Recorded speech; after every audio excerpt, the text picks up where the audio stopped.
Alors, tu as voulu démarrer avec ChatGPT il y a quelques temps et t'en as pas vu toute la valeur. Pourtant, tu lis notamment sur les réseaux sociaux que c'est complètement révolutionnaire, que l'intelligence artificielle va remplacer les hommes et tu te demandes, mais moi, j'ai posé une simple question et pour autant, j'ai pas eu la réponse que je souhaitais de cet outil.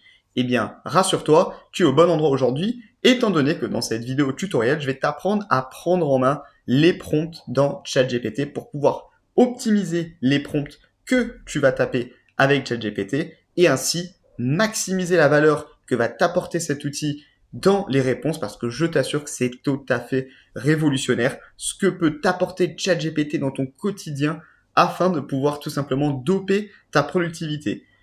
Au travers de cette vidéo, on va revenir sur les grands concepts du prompt engineering pour te permettre de pouvoir très rapidement prendre en main cet outil et surtout, même pour ceux qui l'ont déjà pris en main, de pouvoir parfaire votre manière d'interagir avec lui et ainsi maximiser la valeur à utiliser ChatGPT. Alors premièrement, comment avoir accès à ChatGPT? Pour ça, il suffit de se rendre sur le site d'OpenAI, www.openai.com. Et ici, en haut à droite, de pouvoir essayer ChatGPT. À partir de là, si comme moi, vous avez un compte, vous allez directement être connecté et vous authentifier. Pour les autres personnes, il va bien sûr falloir prendre le temps de créer un compte. On peut directement s'inscrire avec Google, avec une adresse Microsoft ou une adresse personnelle et derrière créer un compte pour pouvoir s'authentifier. Et ensuite, vous arriverez sur cette interface qu'on a juste ici. Alors parlons de l'interface. L'interface ici, on est sur la toute dernière interface de ChatGPT. On a ici en haut à gauche le logo et la possibilité de démarrer un nouveau chat. On a aussi la partie exploration ici qui nous permet de découvrir des GPT créés par la communauté. Ensuite, en bas à gauche, on retrouve votre nom et votre prénom et la possibilité ici de pouvoir savoir sur quel plan vous êtes. Généralement, vous allez démarrer avec le plan free. Ici, moi, j'utilise notamment le plan plus à 20 $ par mois qui, à mon sens, donne déjà accès à GPT-4 et aux plus grandes capacités, la possibilité de créer des GPT et d'utiliser des outils comme DALL-E, la recherche sur le web ou l'Advanced Data Analysis et les plugins. Clairement, si on devait parler directement du prix, je trouve que l'abonnement à 20 $ offre réellement une valeur ajoutée sans précédent. Depuis que je l'ai utilisé, au début, je me suis dit c'est juste pour tester et au final, eh bien, j'en suis jamais ressorti tant cet outil me permet de m'apporter de la valeur au quotidien bien supérieure aux 20 $ qu'il me coûte tous les mois. Ensuite, juste ici, j'ai la partie MyGPT qui permet de revoir des GPT que je vais créer. J'ai la partie Custom Instruction que je vous montrerai juste après dans le tutoriel. Et enfin, j'ai la partie paramètres avec ici la possibilité de choisir le thème que je veux utiliser, ici de pouvoir choisir la langue, de pouvoir nettoyer mes chats, d'avoir la fonctionnalité, avoir accès à des fonctionnalités en bêta, de pouvoir suivre les données et de pouvoir me créer un profil de builder de GPT directement dans ChatGPT. Ensuite, en haut, je peux choisir le modèle que je veux utiliser. Alors comme je le disais avant, sur des modèles gratuits, on va être limité à du GPT 3.5. Ici, nous, on va surtout utiliser du GPT 4 qui me permet d'avoir l'intégration avec DALL-E, de pouvoir directement naviguer sur le web et de faire aussi des analyses, on le verra, avec un fichier Excel. Je peux aussi ici choisir les plugins que je souhaite utiliser. Je vous montrerai l'exemple d'un plugin ici qui s'appelle Whimsical qui va permettre de nous créer des mind maps. Une fois que j'ai fait ça, ici je reviens en GPT-4, j'ai l'interface qui va me permettre de pouvoir commencer à lui taper et lui poser des questions. Je vais aussi ici pouvoir ajouter des pièces jointes, mais notamment et seulement en GPT-4 où je vais pouvoir utiliser des photos, je vais pouvoir utiliser des fichiers Excel, etc. Alors le premier élément à connaître quand on utilise ChatGPT, c'est le prompt. Ici, on va pouvoir lui taper un message. Par message, comprenez prompt. Un prompt, c'est tout simplement ici, par exemple, la question que je vais lui poser, le message que je vais lui écrire. Qu'est-ce qu'un requin-tigre et dans quel pays puis-je en trouver?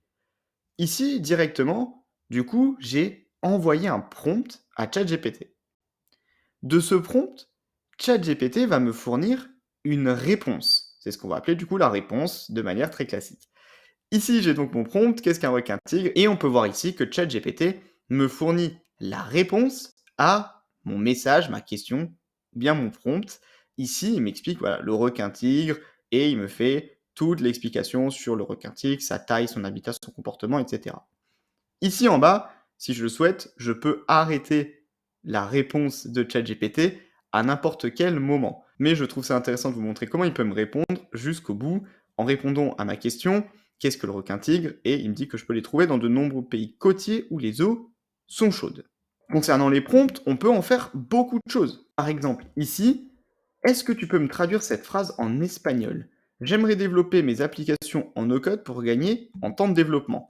Un autre exemple, avant j'ai plutôt posé une question générale. Ici, par exemple, je pourrais aussi lui demander de m'aider sur de la traduction. Je peux comme ça demander à ChatGPT de réaliser plein de tâches pour moi.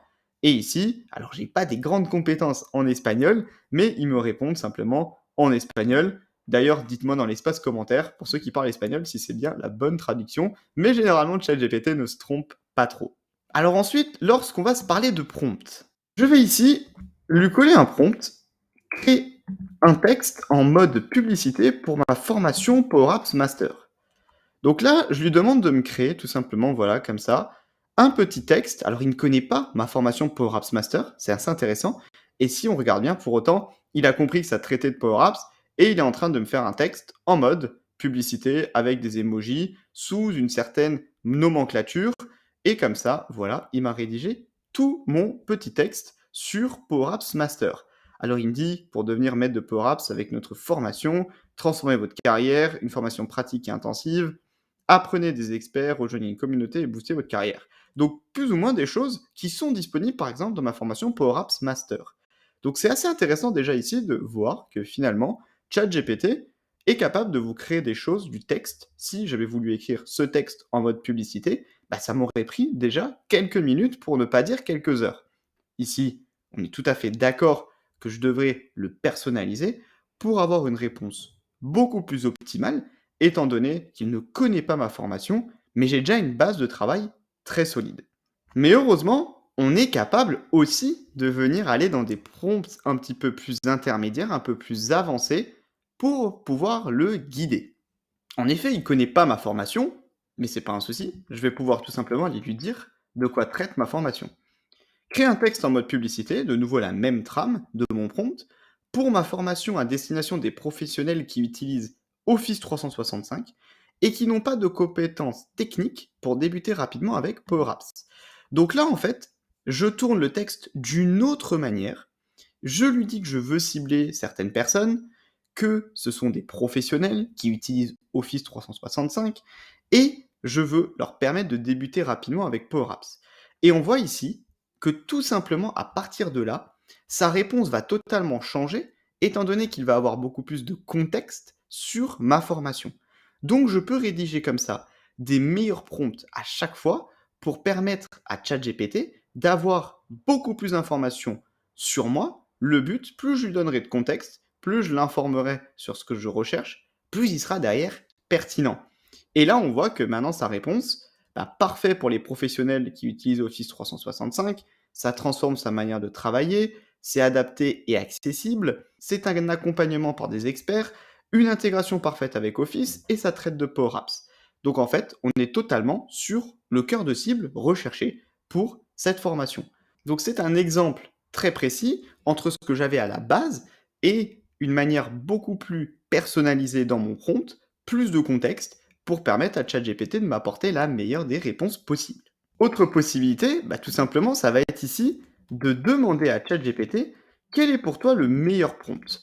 On va lui poser la question, le premier ou le deuxième. Le premier, c'est créer une publicité pour ma formation Power Apps Master, ou le deuxième, c'est créer une publicité pour les personas, les professionnels qui utilisent Office 365, le budget moyen 20 € par mois, le besoin développer des applications métiers. Eh bien, tout simplement, je vais lui poser la question à lui, en fait, et je vais permettre à ChatGPT d'évaluer quelle serait la meilleure réponse possible.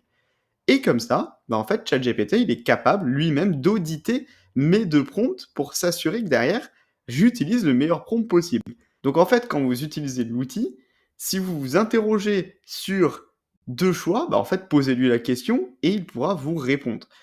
Et là, il vous dit, en conclusion, si l'objectif est de promouvoir une formation spécifique sur Power Apps à ceux qui connaissent déjà cette plateforme, Le premier est plus approprié. Cependant, si l'objectif est d'atteindre un public plus large de professionnels utilisant Office, avec un budget spécifique pour développer des applications métiers, le deuxième prompt serait plus efficace. Et il m'a fait comme ça une analyse des deux prompts à l'intérieur entre le ciblage, la clarté et l'attrait. Et comme ça, j'aurais pu qu'à choisir le meilleur des prompts et ensuite, une fois que j'ai choisi en fonction de mon besoin, de pouvoir comme ça lui passer le bon prompt. Ensuite, il existe une différence entre les prompts. Le premier, c'est le prompt simple. Ici, créer un article de blog sur le no-code. Ici, tout simplement après, qu'est-ce qu'il va me faire? Il va me rédiger un article de blog sur le no-code, titre, avec à chaque fois une introduction, la définition, la montée en puissance, etc. Ça, ici, ce qu'on a devant nous, c'est plutôt ce qu'on va appeler un prompt simple. Je lui mets juste une information et il me répond de manière plutôt générale, encore une fois, c'est pas très personnalisé. Il va me donner les impacts, les cas d'usage, etc. On va l'arrêter ici et on va passer sur un prompt avancé. Ici, le prompt avancé va être de créer une publicité, encore une fois, pour promouvoir le no-code. Par contre, je vais rajouter d'autres paramètres à l'intérieur. Le premier, ça va être par exemple d'utiliser le vouvoiement dans le style de Victor Hugo afin d'être publié sur Facebook. Plus de contexte sur la manière dont il doit écrire, le style, et où est-ce que je vais ensuite publier cette publicité ou cet article de blog. Et enfin, le but, ça va être de convaincre. Quelle est mon action? Qu'est-ce que je recherche? Le but, c'est de convaincre les personnes à démarrer en moins de 3 mois avec le no-code. Je lui envoie ici, et on voit qu'on arrive sur quelque chose de tout à fait différent. Et ici, on a déjà la manière d'écrire du style de Victor Hugo. On a en plus de ça un contenu plutôt prêt pour Facebook, avec, si on le regarde comparé à avant, des petits emojis, du texte en gras à certains endroits, et enfin, à la fin, un appel à l'action qui va, à mon avis, arriver. Voilà, comme ceci. Cliquez ici pour commencer. Il sait que je vais certainement mettre un lien pour que les personnes commencent à débuter. Et j'ai bien le langage de Victor Hugo, avec par exemple ici, ô audacieux explorateur du numérique, vous, les visionnaires, les rêveurs, les innovateurs, etc. Donc un style qui ne serait pas du tout celui de base que va utiliser ChatGPT. Et je pourrais comme ça le mettre à l'intérieur de mon prompt. Donc là, on a la différence fondamentale entre le prompt simple et le prompt avancé qui a plus de paramètres et qui est beaucoup plus précis. Ensuite, juste ici, un autre type de prompt que j'utilise très souvent, par exemple, écris-moi 10 tweets dans le style de Elon Musk au sujet du no-code. Potentiellement ici, c'est un cas qui arrive très souvent, j'ai besoin de faire plein de petites tâches plusieurs fois, je suis en manque d'idées, j'aurais pas forcément l'idée d'avoir 10 tweets, et je vais demander en fait à ChatGPT de me donner des idées de tweets comme ça, que je pourrais ensuite bien évidemment modifier et personnaliser. Je lui ai passé l'idée ici du style, cette fois-ci de Elon Musk, avec par exemple juste une pensée, no code. C'est comme construire une fusée sans avoir besoin d'être ingénieur. Hashtag révolution digitale. Je mettrai peut-être pas forcément le même hashtag, etc. Mais dans l'idée, on reconnaît bien le style des tweets d'Elon Musk. Et comme ça, j'aurai une idée de 10 tweets que je pourrais ensuite personnaliser moi-même. Donc c'est un petit exemple aussi assez sympa d'aide à la réflexion. Comment est-ce que je peux avoir de nouvelles idées grâce à lui, basées sur ici, par exemple, 10 exemples que je pourrais modifier. Et ensuite, dans le même style ici, donne-moi toutes les étapes qui me permettent de débuter avec Notion dès aujourd'hui. Pareil, ça c'est un super cas d'usage avec ChatGPT, c'est qu'on envoie un prompt où on lui demande de nous résumer sous forme d'étapes, de pouvoir ensuite nous permettre d'avoir une vraie structure dans la manière dont on travaille. Et ça, de le déléguer à ChatGPT. Je veux par exemple faire un plat en particulier, par exemple un bœuf bourguignon, je lui dis quelles sont les étapes pour réaliser un bœuf bourguignon. Je n'ai pas ensuite à aller scroller sur le web, sur plusieurs plateformes, pour trouver des idées. Tout simplement, je donne ça à ChatGPT. Ici, c'est dans la formation sur Notion. Et il me dit, commencez déjà par créer un compte, installer l'app, découvrez l'interface. C'est un peu ce qu'on est en train de faire ici sur ChatGPT. Créez votre premier document, explorez certaines fonctionnalités comme le bloc de texte, l'ajout de blocs, les organisations, utilisez des modèles, collaborer, comment est-ce que je peux partager, intégrer des widgets, Google Drive, Trello, etc. Donc il me donne les 10 étapes ici qui me permettraient de débuter avec Notion dès aujourd'hui. Ça peut être super intéressant dans des cas où vous devez par exemple réaliser un événement. Et bien en fait, vous allez demander à ChatGPT quelles sont les 10 étapes pour réaliser un événement sur une commune en particulier, et il va vous donner comme ça les 10 étapes. Ensuite, un autre concept important, ça va être la relance de prompt. Ici, par exemple, je lui demande, est-ce que tu peux m'expliquer comment Tesla fabrique ses voitures? Donc ici, on part avec un cas très simple, une question plutôt basique, on est plutôt sur un prompt basique. Et alors, on a ChatGPT qui nous répond, la fabrication des voitures Tesla, il y a un processus sophistiqué, il nous résume ici toutes les étapes, étape 1, étape 2, 3, etc. Et on va le laisser comme ça répondre à toutes les différentes étapes de la fabrication des véhicules. Et si on regarde bien comme ça maintenant à la fin, il m'a résumé toutes les étapes de fabrication d'une Tesla. Ok, il y a 8 étapes. Et maintenant, je vais faire ce qu'on appelle de la relance de prompt. C'est-à-dire que basé sur le premier prompt, je vais lui poser une question supplémentaire parce qu'il n'a pas été assez précis. Par exemple, juste ici, je vais lui demander d'où viennent les composants électroniques à l'intérieur du véhicule.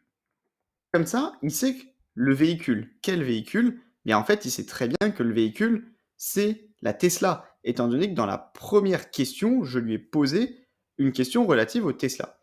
Ici, il va me dire que les composants électroniques à l'intérieur des véhicules proviennent de plusieurs sources. Ce qui est surtout super intéressant, à mon sens ici, c'est qu'il a compris ce qu'on appelle le contexte. Il sait qu'on est ici en train de se parler de Tesla et on n'est pas juste sur question-réponse comme un simple chatbot. ChatGPT, lui, il est capable de savoir de quoi on se parle depuis le début de la conversation ici. On se parle de voitures Tesla qui sont fabriquées. Ok, d'où viennent les composants électroniques? Il y a des fournisseurs internationaux, production interne, contrat avec des spécialistes de l'électronique, donc on voit qu'il est capable d'aller quand même assez loin dans la réflexion, adaptation et personnalisation, et comme ça, il me met plein de choses à l'intérieur sur les composants électroniques à l'intérieur du véhicule de la Tesla. Il est aussi même capable de me dire qu'il y a eu des impacts suite à la pandémie de Covid-19. Il va un petit peu plus loin aussi dans le contexte qu'il me donne, donc c'est assez intéressant de voir comment il est capable de me répondre comme ça. Une chose aussi que j'ai omis de vous dire, c'est qu'ici, je peux à chaque fois lui dire si la réponse elle est bien, pas bien, pour qu'il la refasse, ou je peux copier la réponse qu'il m'a faite. Cette conversation aussi, imaginez que je fasse par exemple une étude de marché sur Tesla, je pourrais ici tout simplement partager le lien de ce chat avec d'autres personnes. J'aurais juste à sélectionner ici, copier le lien. Donc ça, c'était aussi autre chose que je voulais vous montrer qui est possible de faire avec ChatGPT. Mais j'en ai pas fini avec les Tesla. Ici, je vais aussi lui dire, explique-moi ça avec un langage plus technique. Parce qu'en effet, la réponse, elle est quand même assez généraliste. Mais ChatGPT ne sait pas, par exemple, que je suis ingénieur automobile et que je maîtrise très bien, en fait, la partie des composantes techniques de la Tesla. Et là, en fait, si on regarde bien, il va me répondre toujours sur la question des composants électroniques. Souvenez-vous, il comprend le contexte, il sait de quoi on se parle actuellement. On se parle des pièces électroniques de la Tesla. Et comme ça, il va ici aller dans une réponse beaucoup plus technique, avec plein de termes que personnellement je ne comprends même pas, microcontrôleurs, des processus d'application, des transistors à effet de champ, etc., etc. Donc là, il va vraiment sur quelque chose de beaucoup plus pointu que seulement une personne qui traite de l'automobile au quotidien de manière technique serait capable de comprendre. Mais on voit qu'en fait, je suis capable de partir de quelque chose de très général, de suivre tout le contexte avec ChatGPT, et à la fin, de pouvoir le relancer et d'aller sur des choses vraiment très spécifiques, tout simplement en spécifiant en fait ce que je recherche. J'aurais pu dès le début lui dire, est-ce que tu peux m'expliquer comment Tesla fabrique ses voitures? Tu insisteras sur la provenance des composants électroniques, n'hésite pas à y mettre un langage plus technique afin d'avoir en fait tout ça sous un seul et même prompt et derrière obtenir une seule réponse. Et pour le démontrer, je vais utiliser un exemple plus particulier. Ici, je vais lui dire, peux-tu me lister les 10 films les plus vus de tous les temps dans le style dramatique sans mettre Titanic dans la liste? On va aussi rajouter sous format d'un tableau. Je veux le nom du film, la date de sortie, le nombre d'entrées au box-office et les deux principaux acteurs. Et comme ça, en fait, je lui propose, donc on voit qu'il est en train d'aller chercher de la donnée dans Bing. Donc ici, par exemple, si vous utilisez par exemple du GPT-3, il n'y aura pas la recherche directement dans Bing, mais ça permet de montrer tout le schéma de pensée de ChatGPT, et comme ça, on va voir la réponse qu'il va être capable de me fournir. Donc là, on a plusieurs prompts à l'intérieur. Lister 10 films les plus vus de tous les temps dans le style dramatique, sans Titanic à l'intérieur, et à chaque fois, je veux une réponse sous la forme d'un tableau avec nom du film, date de sortie et nombre d'entrées au box-office et les deux principaux acteurs. Et là, tout simplement, il est en train de m'apporter la réponse. Donc ici, il me sort les films dramatiques les plus vus. Alors, il me sort tout simplement comparer le nom du film. Ok, la date de sortie, on est bon. Le nombre d'entrées au box-office. Alors ici, par exemple, c'est intéressant parce qu'il m'a mis le nombre d'entrées au box-office, mais en dollars. Ça aurait été intéressant d'avoir le nombre d'entrées au box-office, mais en nombre. Bon, ça, on pourrait lui faire une modification en faisant une relance de prompt. Normalement, maintenant, vous savez faire. Et les deux acteurs principaux. Est-ce qu'il y a ici la partie Titanic? Titanic n'est pas dedans. Après, on pourrait s'interroger sur la notion de dramatique, étant donné qu'on a différents films, il y en a certains qui ne sont pas ressortis. Ici, c'est assez étrange, on pourrait se poser la question, notamment il n'y a pas de numéro 10, donc on voit que c'est pas toujours parfait. On pourrait lui rajouter des choses, par exemple ici, la partie Twilight est plutôt ok dramatique, mais on aurait pu imaginer par exemple des films comme Grand Torino par exemple, ou Million Dollar Baby, qui ne figurent pas à l'intérieur. Ça serait intéressant, en tout cas, de pouvoir ici peut-être le relancer. Ce que je voulais surtout montrer ici, c'est la possibilité d'avoir plusieurs choses à l'intérieur, de spécifier le format de réponse qu'on veut avoir, de pouvoir extraire des choses, donc par exemple ici, Titanic, et de lui demander plusieurs choses à l'intérieur pour voir comment il est capable de nous répondre. Sachez que cette fonctionnalité, elle évolue énormément. Ici, il y a encore quelques mois, lorsqu'on faisait la recherche, en fait, on était limité. Déjà, on n'aurait jamais eu Oppenheimer qui est en 2023. Mais en plus de ça, ici, il a fait une recherche sur le web, chose qui n'était pas disponible il y a encore quelques mois. Donc à l'heure à laquelle vous regardez cette vidéo, ne vous étonnez pas des résultats que vous allez avoir. Le produit évolue toutes les semaines. Donc en fait, il est très difficile de pouvoir se baser sur une vraie fondation à ce niveau-là. Avant d'aller plus loin dans la vidéo, je voulais te partager ici l'ensemble de mes ressources disponibles en description de cette vidéo qui te permettent de débuter rapidement en no-code, low-code et avec l'intelligence artificielle. Tu y retrouveras à l'intérieur mes différentes ressources présentées ici. Tu y retrouveras notamment à l'intérieur le Power Platform Backpack, mon guide pour débuter efficacement avec Power Platform. Il contient toutes les ressources pour débuter avec cet outil en quelques clics. Et enfin, tu retrouveras aussi ChatGPT Master, mon guide pour avoir les bases du prompt engineering avec ChatGPT. Donc n'hésite pas à prendre quelques minutes pour découvrir toutes ces ressources qui sont mises à disposition en description de la vidéo. Ensuite, j'aimerais vous parler dans ChatGPT des arbres de pensée. L'arbre de pensée, finalement, c'est ce qui va permettre à ChatGPT d'avoir un raisonnement, de pouvoir imaginer des choses, de pouvoir penser. Par exemple, ici, je lui ai passé un prompt. J'ai un problème lié à la vente de mon produit SaaS qui s'appelle Unnotion. Alors que je fais beaucoup de targeting sur LinkedIn, donc là, j'ai fait plus ou moins le contexte, est-ce que tu peux me donner 3 idées pour augmenter mon taux de conversion? Mais attention, pour générer ces nouvelles idées, prends d'autres informations. Ma cible sont les solopreneurs qui veulent augmenter leur productivité. Mon ROAS est de 0,3, j'ai un coût par lead sur LinkedIn de 5 euros et un taux de conversion à 0,08%. Ici, l'arbre de pensée, je lui ai donné plein d'informations dans la manière qu'il va ensuite avoir de penser. Et je lui demande de me penser 3 idées pour augmenter mon taux de conversion. Et comme ça, à l'intérieur, il me répond, ici, voilà 3 idées du contenu éducatif et des webinars, étant donné que votre public cible cherche à augmenter sa productivité, offrir des webinars gratuits et des contenus éducatifs, guides, articles de blog sur la productivité, etc. Pour attirer l'attention, ça positionne Notion comme une solution d'experts dans le domaine, de réaliser des tests ou des démonstrations personnalisées, donc de permettre aux personnes de tester ma formation, et ici, d'optimiser les publicités, par exemple avec du A/B testing, donc de pouvoir optimiser, et derrière, ça va me permettre d'améliorer mon ROAS. En effet, il a compris que mon ROAS n'était pas très bon, donc déjà, il est capable de penser à qu'est-ce qu'un bon ROAS, et il sait que 0,3, c'est pas dingue. Et dans l'idée, donc derrière, et donc après, en fait, il est capable comme ça de me donner des idées. Il a des vrais arbres de pensée en fonction de paramètres, ici mon ROAS, mon coût par lead ou mon taux de conversion. Et derrière, en plus de ça, de me reformuler des nouvelles idées pour améliorer comme ça mon activité, mon produit SaaS on Notion. La prochaine chose à voir et à savoir quand on utilise ChatGPT, ça va être ce que l'on appelle tout simplement la personnalité.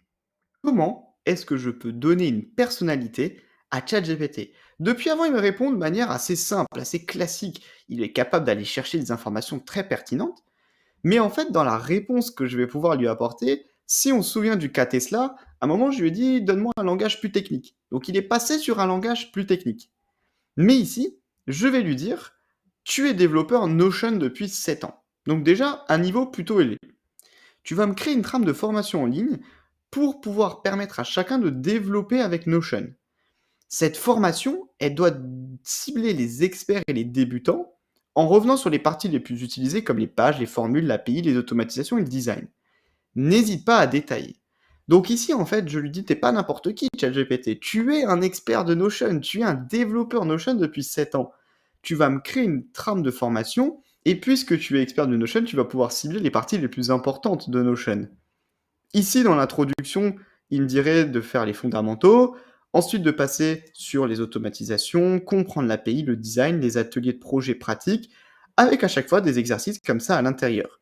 Donc en fait, ici, dans la trame de ma formation en ligne sur Notion, je pourrais comme ça demander à ChatGPT de pouvoir me créer pour moi une formation en lui donnant une personnalité, en m'assurant qu'il sait de quoi il parle, parce qu'ici, il s'est mis dans la peau d'un développeur Notion depuis plus de 7 ans. Donc n'hésitez pas à chaque fois à lui donner une personnalité. Bien sûr, il ne faut pas aller dans l'excès, mais ça nous permet derrière comme ça d'avoir aussi des réponses un petit peu plus précises et de s'assurer derrière qu'il répondra au mieux à notre besoin. Et maintenant, je vais vous montrer, et maintenant on va passer sur quelque chose d'encore plus bluffant. On va ici aller sélectionner comme ça un fichier qui reprend en fait des informations, toute l'analytique de ma chaîne YouTube. Et comme ça, je lui dis, tu es le meilleur auditeur de chaîne YouTube. Voici les stats de ma chaîne YouTube. Vois-tu des points importants à analyser? Basés sur les résultats, as-tu des idées de prochaines vidéos? En fait, je pars ici tout simplement d'un fichier Excel que j'ai extrait depuis YouTube. Alors là, vous êtes déjà en train de penser à tous vos fichiers Excel que vous avez et que vous allez pouvoir lui donner à l'intérieur. Comme ça, ensuite, je lui pose la question, est-ce que tu peux analyser les résultats? Et est-ce que, basé sur ces résultats, tu as des idées de prochaines vidéos? On voit ici que déjà, il analyse ma chaîne. La popularité de certains sujets, par exemple Microsoft Copilot, AppSheet de Google, la durée des visionnages, il voit les vidéos qui sont le plus regardées, le taux de clic par impression, le plus élevé, il voit sur quelle vidéo est-ce que ça a été fait, et la croissance de mes abonnés. Et il voit qu'il y a des vidéos qui ont contribué plus à d'autres, à mes abonnés. Et de là, eh bien simplement, il me fait des idées de prochaines vidéos basées sur ce qui a bien marché. Par exemple, Microsoft Copilot, Google Apps Sheet, plus de tutoriels comme Power BI et Power Apps, des comparaisons, des évaluations, par exemple comme on est aussi en train de le faire sur ChatGPT. Et ici, de avoir plus de comparaisons, d'évaluations, des contenus axés sur des tendances et avec plus d'interaction avec les abonnés, par exemple des Q&A, etc. Donc il m'a fait ici, basé sur un simple fichier Excel de mes données, une analyse complète. Donc imaginez que vous avez besoin de faire un rapport, un audit sur un fichier Excel. En fait, vous pouvez peut-être lui donner à ChatGPT et il vous fera l'analyse pour vous.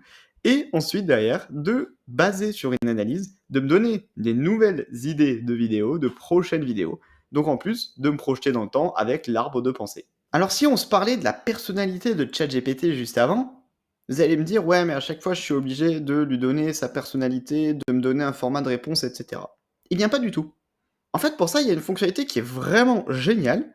C'est ici ce qu'on appelle les Custom Instructions. Les Custom Instructions, je vais pouvoir lui donner des instructions personnalisées à ChatGPT. Je m'explique.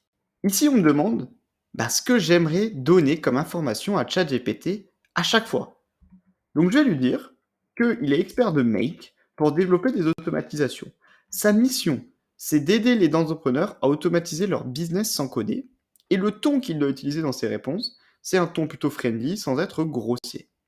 L'idée, c'est qu'ici, comme on le voit en bas, je l'active pour tous les chats. C'est-à-dire qu'à chaque fois que je vais créer maintenant un nouveau chat, à partir de là, je vais avoir ces paramètres déjà dans la conversation. Je n'ai même pas tapé un prompt ou je n'ai même pas besoin de le mettre dans un prompt. ChatGPT l'aura déjà en tête. Donc ça, c'est déjà intéressant. Et ensuite, comment est-ce que je veux qu'il me réponde? Par exemple, ici, je veux que tu sois super franc. N'hésite jamais à me dire ce que tu penses, même si c'est mauvais, dans tes réponses. Donne-moi des recommandations pour mieux écrire mes prompts. Donc en fait, à chaque fois, il va avoir en tête son travail, sa mission et le ton, et une manière de répondre qui va être déjà spécifique parce que je l'aurai introduite ici dans ma custom instruction. J'ai juste à sauvegarder et on va aller démarrer ici un nouveau chat. Alors dans le nouveau chat ici, je vais lui dire « Je n'ai pas réussi à lancer ma formation Notion Master l'été dernier. Quel feedback peux-tu me faire pour... » Oups, j'ai oublié le « que » pour que ça n'arrive plus. Donc, pas de souci, ChatGPT, lui, il est capable de répondre à la question. Il n'y a pas besoin d'avoir tous les mots à l'intérieur. Il va me dire, pour améliorer le lancement de ta formation Notion Master, voilà quelques recommandations. Il va me dire qu'il faut analyser la demande, cibler et mieux positionner ma formation, faire du marketing pré-lancement, contenu de qualité, page de vente efficace, etc. Donc on voit qu'il est franc dans sa réponse, il est capable de me dire en fait finalement ce que j'aurais dû faire de mieux à l'intérieur, et il est un langage on va dire plutôt franc, friendly, etc. pour me permettre de mieux performer avec ma formation. Donc comme ça, je pourrais lui mettre des choses à l'intérieur. Là, ça aurait été aussi pertinent de faire la formation sur Make, étant donné que c'est un expert Make. J'ai voulu voir si on lui mettait une autre information. On voit qu'il est capable de répondre malgré tout, et comme ça de m'apporter des réponses plus pertinentes grâce au Custom Instruction. À présent, on va passer à la dernière partie, qui est une des parties que j'adore, c'est la partie des plugins. Et ici, on va utiliser le plugin Whimsical. Déjà, on va lui poser une question. Comment fonctionne un plugin? Et il m'explique qu'un plugin, également connu sous le nom d'extension ou d'add-on, c'est un logiciel qui ajoute des fonctionnalités spécifiques à un programme existant. Voici comment cela fonctionne généralement. Blablabla, il me fait toute l'explication d'un plugin. Mais nous, on va l'arrêter là pour avoir un petit peu plus d'efficacité. Ensuite, je vais lui demander ici comment fonctionne le plugin Whimsical dans ChatGPT. Donc le plugin Whimsical, c'est celui qu'on vient d'ajouter en haut en violet, qui permet de réaliser du coup des diagrammes, des mind maps. Il me dit ici que le plugin de Whimsical dans ChatGPT fonctionne comme une extension et qu'on a l'interaction. On va lui demander un type de diagramme, traitement par ChatGPT, communication avec Whimsical. Donc ChatGPT, via l'API, va pouvoir communiquer avec Whimsical, rendu du diagramme, retour utilisateur, interaction en continu. Ensuite, une dernière question, quelles sont les requêtes que je dois inclure dans mon prompt pour déclencher les fonctionnalités? Classe les réponses dans un tableau au format commande, description, exemple. Donc là, on retrouve le format tableau qu'on a vu avant. Et comme ça, il va me mettre les informations à l'intérieur qui me permettent de déclencher les fonctionnalités de Whimsical dans ChatGPT. Donc comme ça, voilà, il est en train de me taper tout le texte qui me permettrait de voir les fonctionnalités. Ensuite, donc ici, je vais l'arrêter et on va directement passer à l'étape qui nous intéresse, c'est la partie plugin. Alors bien évidemment, vous n'êtes pas obligé de passer à chaque fois par toutes ces étapes. C'était pour vous montrer comment fonctionne Whimsical. Et ici, je vais lui dire, peux-tu créer un diagramme de formation pour se former au langage Python? Et ici, on voit qu'il est en train de me créer un diagramme directement dans ChatGPT. On voit que le logo n'est plus le même. On n'a plus le logo ici OpenAI, on a le logo Whimsical. Donc en fait là, c'est en train de communiquer avec l'API de Whimsical. Et on voit qu'il est en train, comme ceci, de me préparer un petit diagramme. Ce diagramme, ici, je pourrais bien évidemment l'exploiter, je pourrais le copier, etc., l'utiliser comme n'importe quel diagramme. Je peux aussi ouvrir Whimsical pour pouvoir l'exploiter dans Whimsical, ajouter, modifier des choses à l'intérieur. Et j'ai comme ça un diagramme pour me former à Python, les bases, programmation orientée objet, bibliothèque de Python, projet pratique, ressources complémentaires. Je pourrais bien évidemment aller encore plus loin là-dessus. On est sur quelque chose d'assez général ici, et ça nous permettrait d'aller plus loin, mais en tout cas ça nous permettrait d'avoir déjà une bonne base si j'ai besoin de créer comme ça des petits mind maps. Alors des plugins, je vais vous montrer, il en existe plein. Donc ici dans la partie plugin, j'ai ce qu'on appelle le plugin store.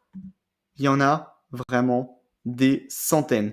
AI PDF, Ask de code, etc. Il y en a vraiment plein, plein, plein. Je crois qu'on est aujourd'hui à plus de 700 plugins disponibles à l'intérieur de ChatGPT. Donc il y en a pour tout le monde. Il y en a qui sont bien évidemment plus populaires que d'autres. N'hésitez pas un peu à explorer les différents plugins. Moi, il y en a que j'utilise beaucoup, c'est celui avec Zapier pour les automatisations. J'utilise aussi, bien évidemment, du coup, beaucoup Whimsical pour les diagrammes AI. Vous en avez aussi pour Expedia, par exemple, si vous souhaitez réserver votre prochain voyage avec ChatGPT. Donc, il y en a vraiment plein. N'hésitez pas à les découvrir. Il y a beaucoup de vidéos qui traitent aussi de top des plugins parce qu'ils n'ont pas tous les mêmes niveaux de développement. Mais c'est vraiment une fonctionnalité juste superbe à l'intérieur de ChatGPT. Alors, n'hésitez surtout pas à l'utiliser. Nous en avons à présent fini sur ce tutoriel de ChatGPT. On a revu pas mal de fonctionnalités de l'outil, que ce soit les plugins, les custom instructions, les prompts avancés, relance de prompts basiques. J'espère que ça vous aura permis de mieux connaître cet outil, de mieux l'appréhender pour des personnes qui l'utilisaient peut-être déjà, de pouvoir l'utiliser encore mieux. J'espère que vous avez aussi peut-être découvert certaines fonctionnalités. N'hésitez pas à me le dire dans l'espace commentaire. Finalement, si cette vidéo vous aura été utile, vous vous sentez plus à l'aise avec ChatGPT, vous avez envie de démarrer avec l'outil juste après cette vidéo ou peut-être même en même temps. Et au-delà d'un commentaire, il y a une chose qui me permet de savoir si ces vidéos vous plaisent, c'est de laisser un petit like juste en dessous de la vidéo. Il y a plein d'autres vidéos qui arrivent aussi sur ce sujet dans les prochaines semaines. Donc prenez le temps peut-être aussi de vous abonner à la chaîne pour suivre toutes ces nouvelles vidéos qui arrivent. Et moi, je vous dis à très vite pour de nouvelles vidéos sur le no-code et l'intelligence artificielle.